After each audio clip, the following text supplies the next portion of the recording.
Hey, what's up? I'm Naomi. I'm Josette. I'm Katie. We're the band Muna, and you're watching AMBY. Hey everyone, it's Leisha from AMBY, and I would like to welcome you to our interview with Muna. Hello. Hello. How are you three doing today? Good. It's totally good. We love Toronto. We're excited to be here. It's also great that you're embracing the weather. It's a little chilly today, so we appreciate you chilling out here with us. That was smooth. Yeah, it was smooth. We were talking about it like 2 seconds ago, but we like the weather. We're into it. Well, you're now on this new tour with Group Love. How has everything been going over for you? Dude, we love it. They're really special people, and it's nice to be a part of a journey with a band where like we really love and respect their fans. So it's kind of fun every night to see people in different places responding to their music, and we just feel lucky to be a part of it. Are there any cities coming up that you're really excited to either revisit or play for the first time? I'm excited to go back to New York because whenever we go to New York, it's always so much fun, and we have a lot of. Hopefully we'll have a lot of people there who are there to see us, which will be a really cool thing because you never know what you're gonna get when you're opening for someone. Totally. New York. We're excited to be here though. We played here before with Mike Snow at Danforth, and we're stoked to be back. Well, it's also exciting because you kicked the year off by releasing the Loudspeaker EP. So now that there have been some months to reflect on everything, how are you feeling about this awesome release now? I think we're just kind of ready for the record, like the full length to come out, which is pretty soon. We're stoked on that. Yeah, it's been really humbling to experience, especially going on the road and meeting people and stuff who you didn't know. I don't know, you don't meet people that listen to your music that aren't like your parents all on a regular basis, except for when you're on tour. So it's nice to like meet kids that know of us and we don't know them, and it's been really sweet. What have been some of the cooler experiences you shared with some of these people you're meeting for the first time? It's always like really emotional. I cry. There's a lot of tears. Aww. Every time. I'm on edge. I cry lot. all the time whenever we meet somebody. Yeah, a lot of people have responded to Katie's lyrics in really, touching ways, I think. The other night we were in Columbus, and a trans kid came up to us, and it was like, the song I Know a Place. It's not even out yet. It's not even out, but he said that, that song is for me. And it's just beautiful that, I don't know, our music hopefully will have the opportunity to help people, I like how you're getting emotional now. It's so cute. She's on edge. She's I'm been on edge for like every a moment week. of my life. Yeah. I'm glad you brought up lyrics there, because in the title track you sing I Am a Loudspeaker. So where did that come from? Yeah. That's an interesting question because I can't remember like the exact moment when I had the concept for the song, but it kind of stemmed from just me putting together in my head a series of experiences I've had and deciding that I wanted it to be my duty kind of as the lyricist for the band to talk about things that have happened to me, and not kind of contribute to this culture of like victim blaming and shame for stuff that people have to go through. So I wanted to wrap that up like in a pop song that people can dance to and put an outro to it where you can kind of have this refrain about, and this is not my fault, be something that's therapeutic for people. And yeah, wrote the song pretty quickly, and it's fun to play it every night now. When I think of a loudspeaker, I think of someone who's pretty outspoken, blunt, who doesn't necessarily care about what others think. And I definitely get that with your lyrics. They are very straightforward, and I love that about them. You're a very honest band. So have you always been that way?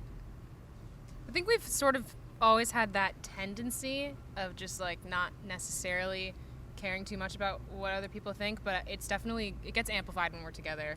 We're a little unit now, and I think we all sort of enhance each other's, strong-mindedness. I think we all have blind spots. Like, I was always a kid in class who, like, I would raise my hand a ton and, like, answer questions, and I didn't really understand that it wasn't normal for girls to do that as much as it is for boys until, like, I got, like, death threats when I was in, like, 7th grade. Someone was like, stop. Like, would put, like, notes in my locker. Like, shut up. But there are things, for me still, like, there were things that, I wasn't strong and I wasn't blunt, but in those areas then they are. And so I think that's what's allowed us to take things to this level, is that we kind of always have our back in a way. If any of us is questioning something and we're not feeling confident, then the other two are like, girl. You feed off of each other, and that's obviously what not just makes a great band, but great friends. So it's awesome that you're able to put that together. Yeah, we have a healthier and healthier relationship each day. It's gross. Don't cry, but yeah, it is. So in love. It's getting disgusting. Stop looking at me. Well, I liked seeing all the bands you listed on your Facebook page because I couldn't help but notice a lot of them are 80s groups. So for you, who are the ultimate 80s bands? Oh. Kate, not a band. Kate Bush. Yeah. Peter Gabriel, Phil Collins. The Blue Blue Nile. Wow, the Blue Nile are an amazing band. They're underrated. so good. Underrated. I don't know. It's a lot of solo artists. I was gonna say Michael Jackson. Yeah. Prince. Madonna. Wow, a lot of big names. Wow. The Smiths. That's a band. Yeah. No, never heard of them. No, dude. I haven't heard of them either. I Neither just either. bought the shirt. But it's crazy how there's like so many different sounds coming out of the 80s. Like there's so much to draw from in terms of influences. So it is interesting. Like I feel like there's a lot of bands coming up now that are 80s bands, but that can mean so many different things. You know what I mean? Yeah. Well, I love seeing on your Instagram you posted these individual photos where y'all got M tattoos for Muna. We did. Did you get those together? Yeah, we did. did. We almost chickened out. Yeah? too. It was funny. Naomi and I went together, and Katie has a tendency to book a lot of things in one day, and when we have like a plan, and we got ours done, and then she showed up a little bit later. She's like, I'm gonna be 2 hours late, and we were like, we're just gonna be the only ones with the tattoo now. And I was the one She's who got never it gonna first. get it. I thought I was gonna be the only one with the tattoo for a little I know, bit, 'cause you went but we all first. did it. We did it. It happened. Yeah. Yeah. It's another great bonding experience, though. Yeah, Yeah. it was cool. I think We we all got cried it that day. right after we finised the album. Yeah. Which, like, because Like a we had day been after. talking about doing it for a while, and then that just felt like the right moment where we were actually going to do it. Yeah. I feel like there's a lot of happy crying moments between the three of you. Oh, No. God. Yeah, the other day we were in, I'm going to say something, this is private. Not anymore. Not anymore. We were in Columbus, Ohio, and we were all just like, we all went on this walk, but we were all like walking with headphones, doing our own thing. And then like there was a moment where we all like turned at each other and we're like, I'm never going to be as happy as I am right now. It was a really weird, like, blissed out moment. We were I being don't. alone together. That's how you yeah, know it's you're, nice. you know, that's how you know you're in love.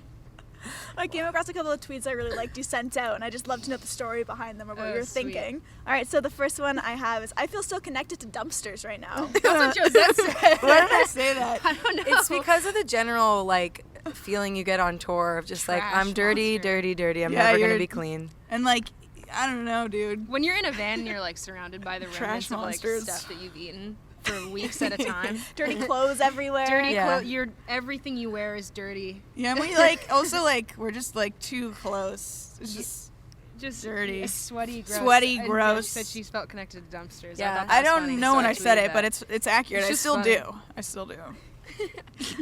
And then another one that I have is gonna write fan fiction about our own friendship. I Which wrote after that. this interview I can completely see working. Well, because we were talking to our friend Eve, I think, and she was like, oh, just get ready for the fanfic. And I was like, where is the fanfic? She's right. I'm going to write some under a pen name myself. That's kind of Naomi's vibe, though. You know, Pen names. and erotic fan fiction. Yeah. No, it's going to be PG. It's not going to be erotic. Okay. Just like about like us like going to the park and hanging out. And listening to music Yeah. alone together, walking down the street. Yeah. I feel like Alone Together would make for a really good name for something. Yeah, It's like our I emo agree. album, like our next album. Yes. We'll call it that. Wow. It's so accurate.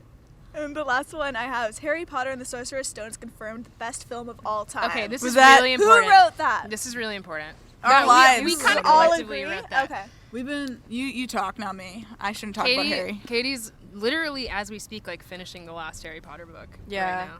I had never read the series, so I decided when shortly before we embarked on this tour to read it, and I'm finishing the 7th book tonight. Okay.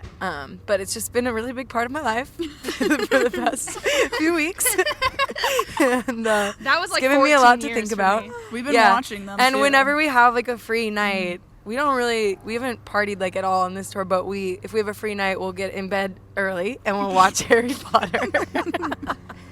Because we're like so We cool. watched the It's first one. I so was freaking great. out the whole time. I don't know. I cried. I cried It's like sick. multiple times during the first one. I cry every Harry Potter. There's really important messages in there, and it's good to be reminded and kind of Harry Potter's the best. use There's Harry Potter as a means of grounding yourself Okay. Yeah. through life, you know. Dumbledore, dude. Listen to what he has Listen to to say. It's Dumbledore. important. Dumble.